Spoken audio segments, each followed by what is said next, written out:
Já que a gente está falando em Bolsonaro, vamos atualizar vocês desse julgamento no Supremo Tribunal Federal que começou ontem e esse julgamento pode transformar o Bolsonaro e outros 7 investigados em réus por tentativa de golpe de Estado.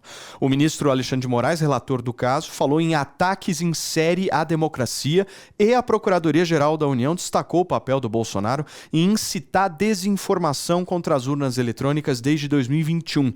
As defesas tentaram barrar o julgamento com argumentos processuais, como alegando suspeição de ministros e irregularidades na colaboração premiada de Mauro Cid, mas todos os pedidos foram rejeitados pela maioria da primeira turma do Supremo.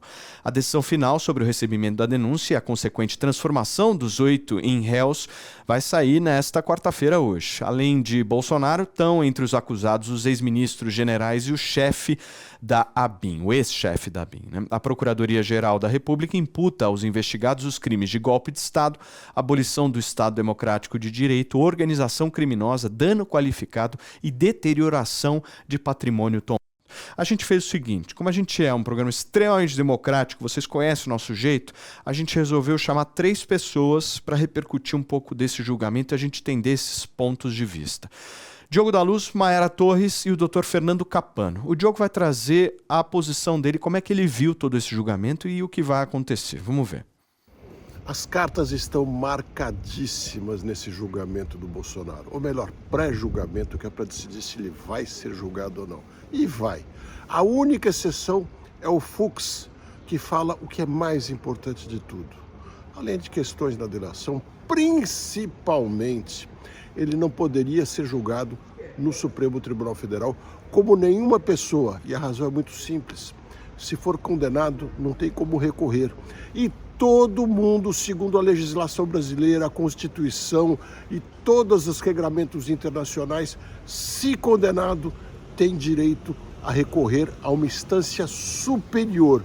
E como falar em instância superior ao tribunal, ao Supremo Tribunal Federal? Esse é o ponto crucial. Não se pode julgar alguém na última instância, sendo a primeira instância do julgamento. Tá aí o Diogo da Luz direto de Londres, não é isso, Fefe? Diogão chique, hein? Dando um pouquinho a posição dele aí, de como é que ele viu o julgamento. Agora, a nossa Mayara Torres também falou com a gente a respeito do que ela pensa que aconteceu. Dá uma olhada. Pois é, Paulo. Hoje teremos a segunda parte do julgamento que se iniciou ontem para análise da denúncia apresentada pela PGR contra o ex-presidente Jair Bolsonaro e outros 7 acusados de, entre outros crimes aí, planejarem e articularem um golpe de Estado no Brasil. O julgamento nesse primeiro momento foi relativamente tranquilo, contou inclusive com a presença do ex-presidente. Jair Bolsonaro estava lá afirmando para alguns de seus aliados que essa movimentação aí do judiciário, esse julgamento, era mais uma tentativa de fazê-lo não concorrer às eleições de 2026, né? O judiciário estaria, portanto, perseguindo Bolsonaro. A questão é que o ex-presidente esquece que ele já está inelegível, né? Já foi julgado pelo TSE, já foi comprovado o cometimento de crime eleitoral e ele já não pode concorrer às eleições de 2026. Nessa primeira parte do julgamento foram apresentadas algumas questões pelos advogados de defesa dos acusados, aquilo que a gente chama no direito de questões preliminares. Foi questionada a competência de quem estava julgando, foi afirmada a suposta falta de acesso a todas as provas colhidas pela PF. Houve tentativa, inclusive, de anulação do acordo de delação premiada de Mauro Cid, algo que é bastante importante nessa investigação que foi feita. Mas o STF negou todas essas questões, respondeu a todas elas de forma bastante fundamentada, com a máxima franqueza e com base na lei. E eu acho que é isso que é importante que a gente reflita com relação a esse julgamento, né? Esse é um julgamento jurídico, técnico, baseado na lei e não político. E é isso que o STF tem mostrado ali com a sua atuação. Apesar dos nossos favoritismos, das nossas especulações, das nossas suspeitas, na hora de acusar e processar alguém, é a lei que deve prevalecer, é a lei que deve guiar esse processo, garantindo aí, tanto a Bolsonaro quanto a todos os outros acusados, a ampla defesa, o contraditório, todas as garantias constitucionais para que o processo seja bem conduzido. Vamos ver as cenas dos próximos capítulos, temos julgamento hoje, vamos ver aí como tudo se desenrola. E o comentário da nossa Mayara Torres explicando um pouco o ponto de vista dela em relação a tudo o que aconteceu ontem e que está para acontecer hoje. Aí você vai me perguntar, Paulo, mas o que vai acontecer? O Bolsonaro vai ser preso, não vai ser preso? Quando isso pode vir a acontecer? Como é que vai ser o julgamento? A gente não entende nada de direito, cá entre nós, não sou advogado, mas a gente chamou quem entende. O doutor Fernando Cappano vai dar um pouquinho do panorama dos próximos capítulos dessa história para a gente agora. Dá uma olhada. Hoje, no âmbito da primeira turma do Supremo Tribunal Federal, tivemos aí o início do julgamento envolvendo o presidente Bolsonaro e seus apoiadores que, a rigor, teriam supostamente atentado, entre outras condutas, contra as instituições e contra as estruturas democráticas do país. Me parece que o tom adotado pelos ministros da Suprema Corte já nos traz o ensejo de que provavelmente a denúncia será, sim, aceita e, portanto, o processo irá prosseguir.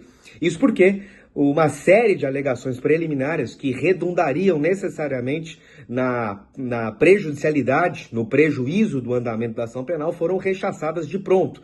Isso inclui não só a questão da competência do Supremo para julgar o caso, não só no âmbito da primeira turma, mas também no âmbito do plenário do Supremo Tribunal Federal, embora nesse caso tenha havido certo dissenso, inaugurado pelo ministro Fux, mas me parece que não só essa questão, como também a questão de eventuais outras nulidades, como, por exemplo, a delação premiada de Mauro Cid, e também a questão da falta de justa causa para a ação penal, não serão aceitas e, portanto, a ação deve prosseguir, não só para este grupo, e é por isso que eu digo sobre o tom adotado já pelos ministros, como também por os demais grupos que estão aí para serem julgados nas próximas semanas. Isso significa dizer que, com a denúncia ofertada pela PGR aceita, nós teremos o início da dilação probatória com a oitiva das testemunhas de acusação e de defesa e, por final, os interrogatórios.